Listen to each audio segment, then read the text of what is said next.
cell that has a nucleus is going to be synthesizing proteins, right?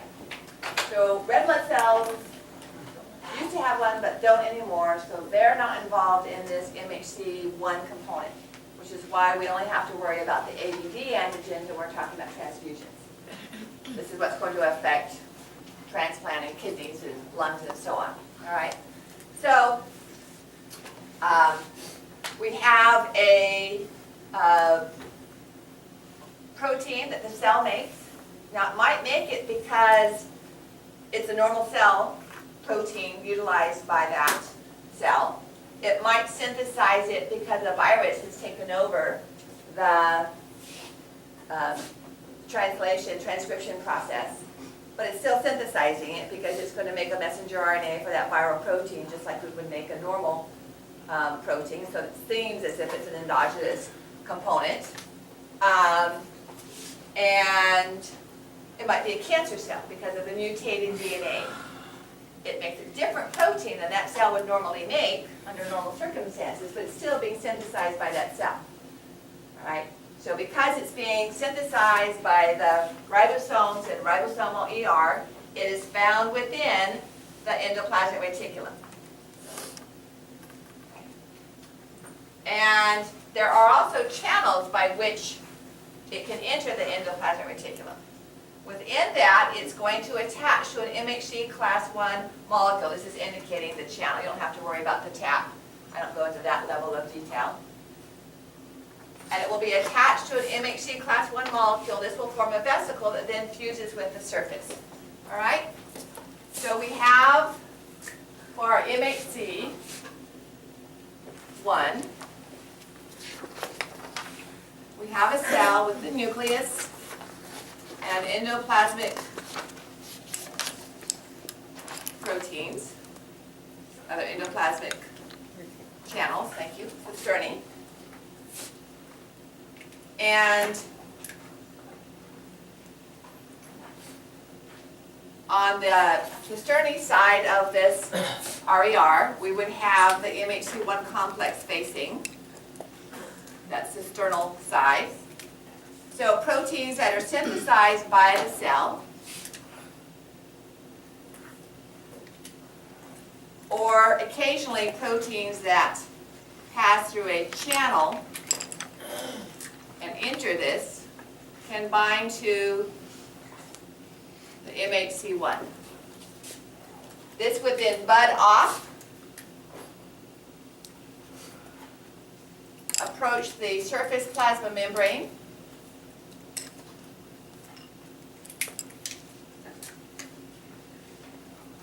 and then expose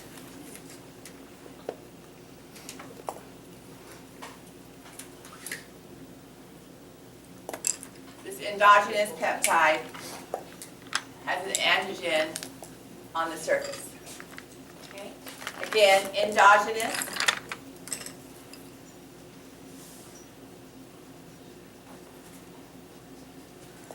Meaning it is assumed to have been produced by the cell. So our own self-markers, our own self-antigens are coding our cell surfaces, all of our nucleated cell surfaces through this process. So if you were to give part of your liver as a donor component to someone else, it would have your own antigens on those MHC class 1 molecules. They would be, should be, recognized as foreign by the recipient of your liver lobe or lobule. Yeah. So what does endogenous refer to? Within. Within?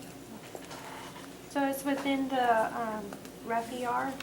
Yeah, it's considered to be a self-made, it's considered to be produced by this cell. Okay?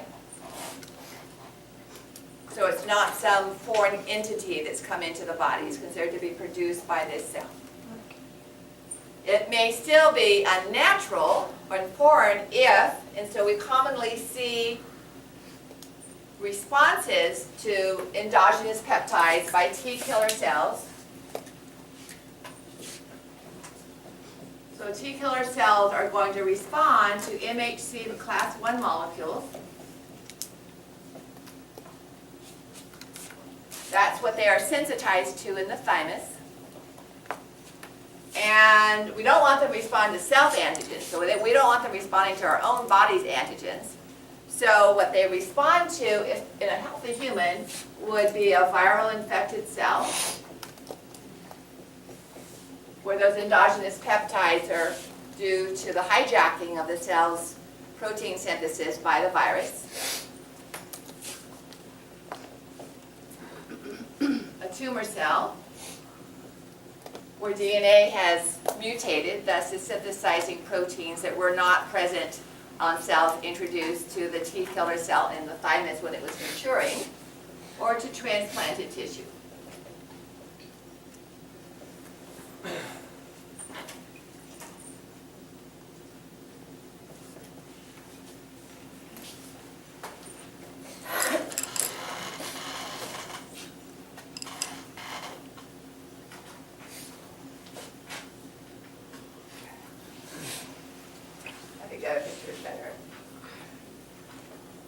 So, now we have this MHC class 1 molecule on the surface of the cell, and it's going to interact with a primed T killer cell.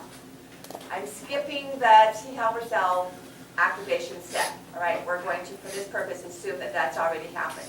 But just to show you how a T killer cell interacts with this, and we'll come back and look at this again.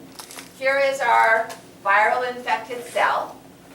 Here is our MHC class 1 molecule presenting the antigen, which is actually part of a viral protein that this cell produced. But it's acting as if it's endogenous because the cell produced it. And so along comes a T cell receptor. So let me redraw this one where I can actually get the T cell in here.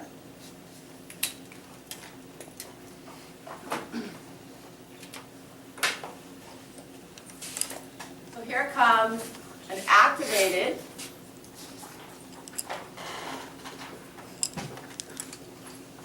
T killer cell. Okay. It has on its surface molecules that look like antibodies, but are really receptors. They're called T cell receptors, TCR. And it matches this particular epitopes on this particular antigen. Let me make the antigen slightly more.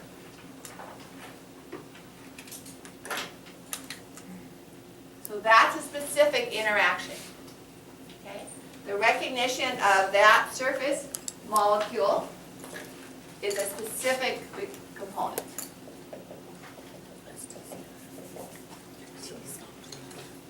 To stabilize that, and I've kind of increased the size over here. So here's the TCR, right here, and here's the MHC class 1 with its antigen.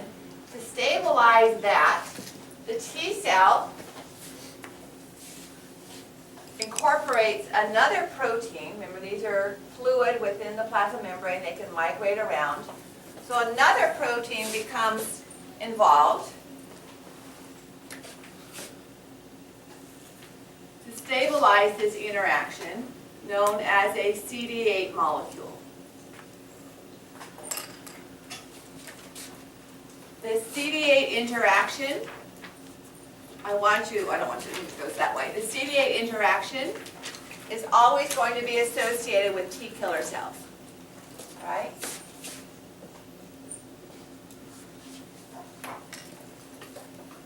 There's some other molecules that are involved, but that one is the most infamous.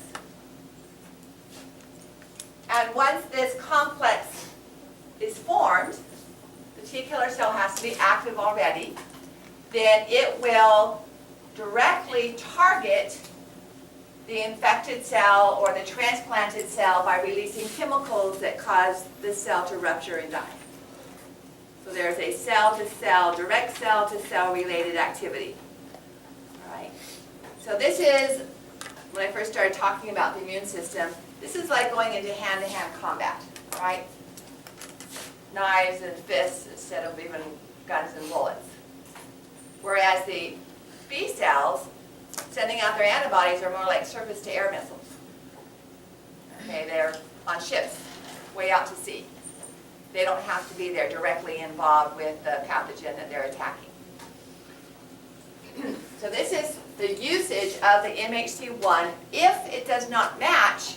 So if this is a self-antigen, we don't want this activity to occur. So this is what happens in the thymus, where T killer cells need to be able to recognize the MHC class I molecule. But if they react to antigens that they are introduced to in the thymus, they're triggered to commit suicide, that apoptosis we talked about. If they don't react to the MHC class I, they have to commit suicide. And if they react too strongly to the antigen, they're going to be a problem when they go out in the body because they're going to be destroying cell tissues. All right? So there's a narrow window there in which it's allowed to go out into the population. This all happens by the time you reach the end of your teenage years, and then your body has supposedly the entire population of random T cell receptors it needs for most antigens that are out there. What is it, the CD8? The CD8 is a stabilizing molecule that once it attaches to the MHC, it kind of triggers the T killer cell to start releasing its killing machine. So that's MHC class I. All right? We'll come back to that after we talk about the T helper cells because they are act with MHC class II. So our focus now, I illustrated with T killer cells, but our focus is still the MHC class I. So MHC class I interacts with T killer cells, is binding to endogenous peptides, basically from those three basic types of cells that I have up there. Okay, MHC class II. If you want to take a picture, go ahead because I'm going to erase the board for MHC class II.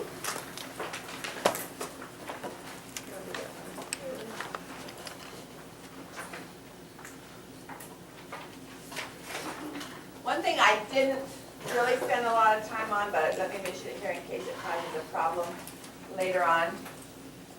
Because of these tap channels, as you can see in the diagram here, proteins that are in the cell that are not synthesized by the cell can enter through these channels and attach to the MHC class I. All right? So there can be cases where the antigen wasn't a protein necessarily produced by the cell. It got into here through these channels. So that's kind of a side broadening of its function, but it wasn't processed by lysosomal components. And it's not limited to MHC antigen-producing cells. Right, now, MHC class II, did I erase the board?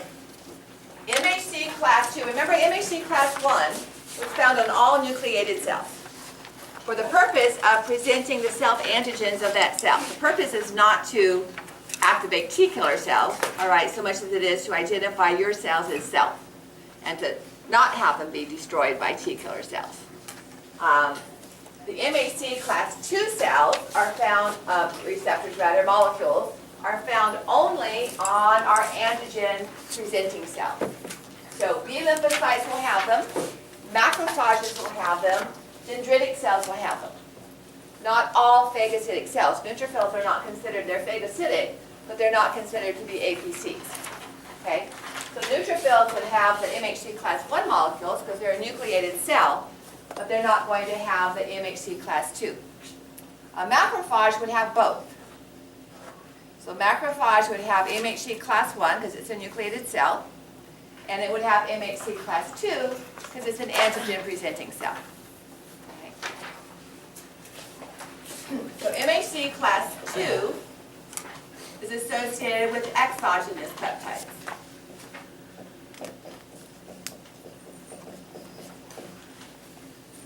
So these do not go into the endoplasmic reticulum.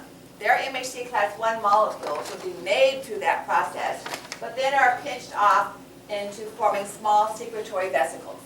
So we have a cell that undergoes phagocytosis of some foreign component, we'll say a bacterium. So this is an APC. For our purposes, we're looking at a macrophage. but it could be a B cell. This ingested vesicle containing the bacterium then fuses with the lysosome.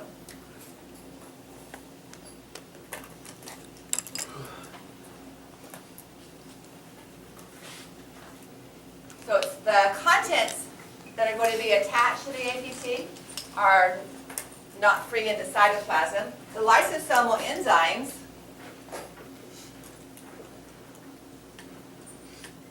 break down the bacterium. Some of the proteins that result will be inside the cell, from inside the cell, and some of the proteins will be from the bacterial wall.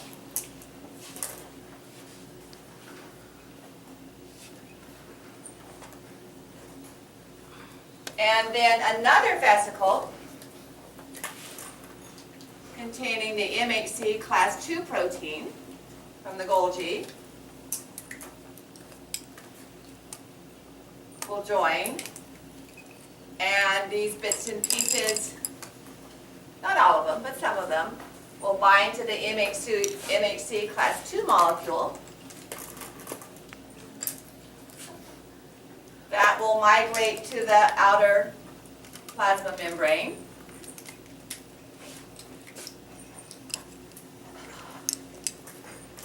And so now we're presenting an exogenous antigen via an MHC class 2 molecule.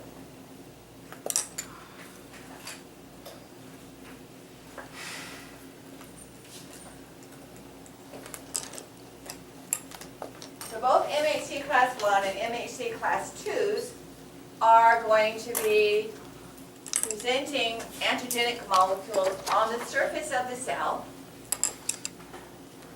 MHC class 1 for endogenous on any cell that has a nucleus and is synthesizing new proteins. MHC class 2 are only on APC cells. Okay? And APC cells are phagocytic. That's a requirement to be an APC cell. You might say, well, the MHC class 1 is presenting an antigen, but it's not supposed to be a foreign antigen. These are supposed to be foreign. Okay? Because the reason the macrophage is breaking it down is because it's not supposed to be there. So what interacts with a MHC class 2 molecule? Our T killer cells reacted with MHC class 1. Our T helper cells react to MHC class 2. So still T cells.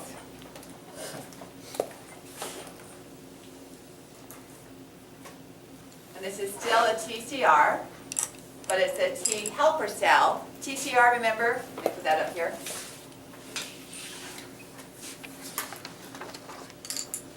Refers to T cell receptor. That's what's going to recognize, match up with the antigen. So the T cell receptor, by random exposure,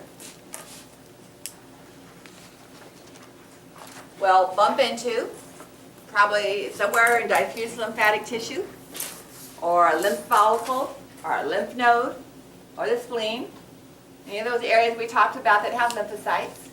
All right, it will be exposed to this antigen, and now it will be stabilized by a CD4 molecule instead of a CD8.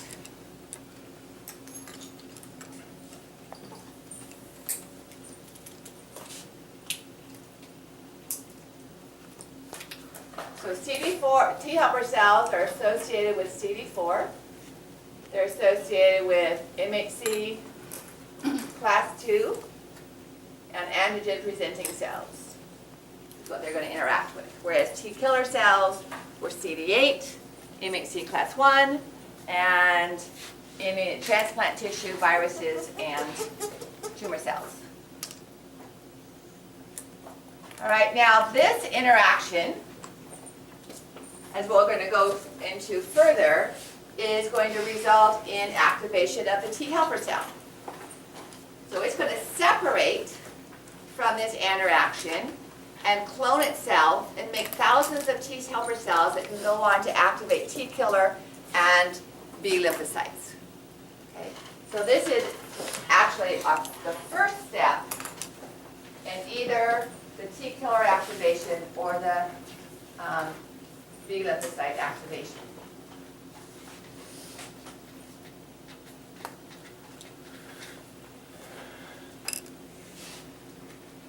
So this is known as the intermolecular binding, resulting in co-stimulation.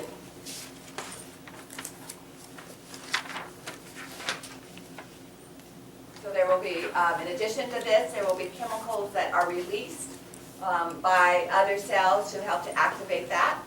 So let's continue with the sequence of events in T killer cell activation. So we look, this is where we are right now, okay? This is not showing the CD4 stabilization, but that would be added in there. So the follow this and the T helper cell activation, the best sequencing is on page, the diagram is page 78, and the sequencing is on page 80.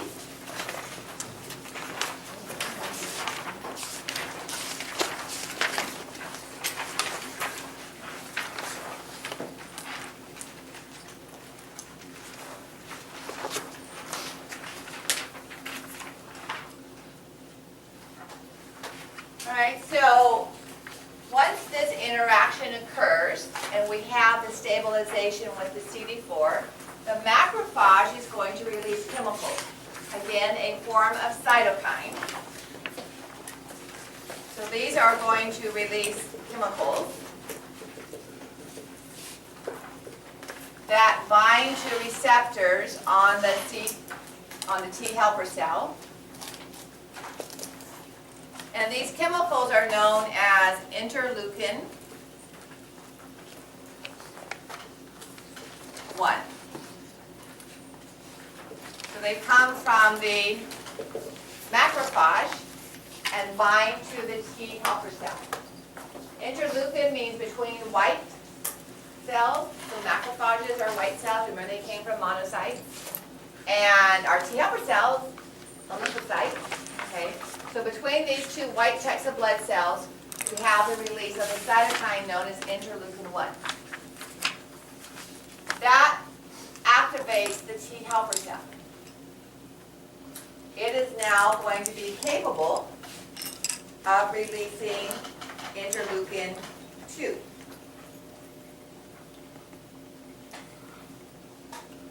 It will do that when it interacts with a T killer cell.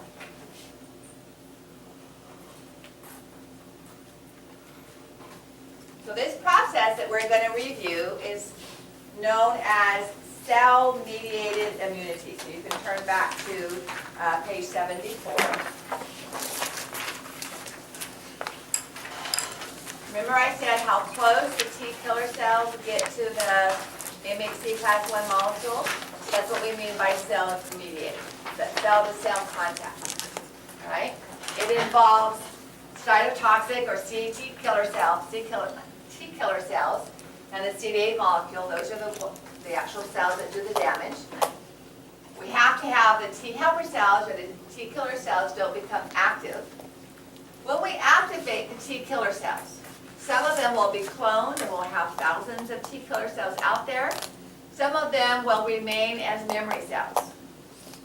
So they will always be in a population kind of in a sleep. They've already been turned on, but they haven't gotten, they've already been woken up, but they haven't gotten rest yet.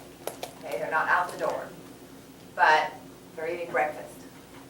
And then T pressor cells, depending on the situation, may be activated sometime downstream.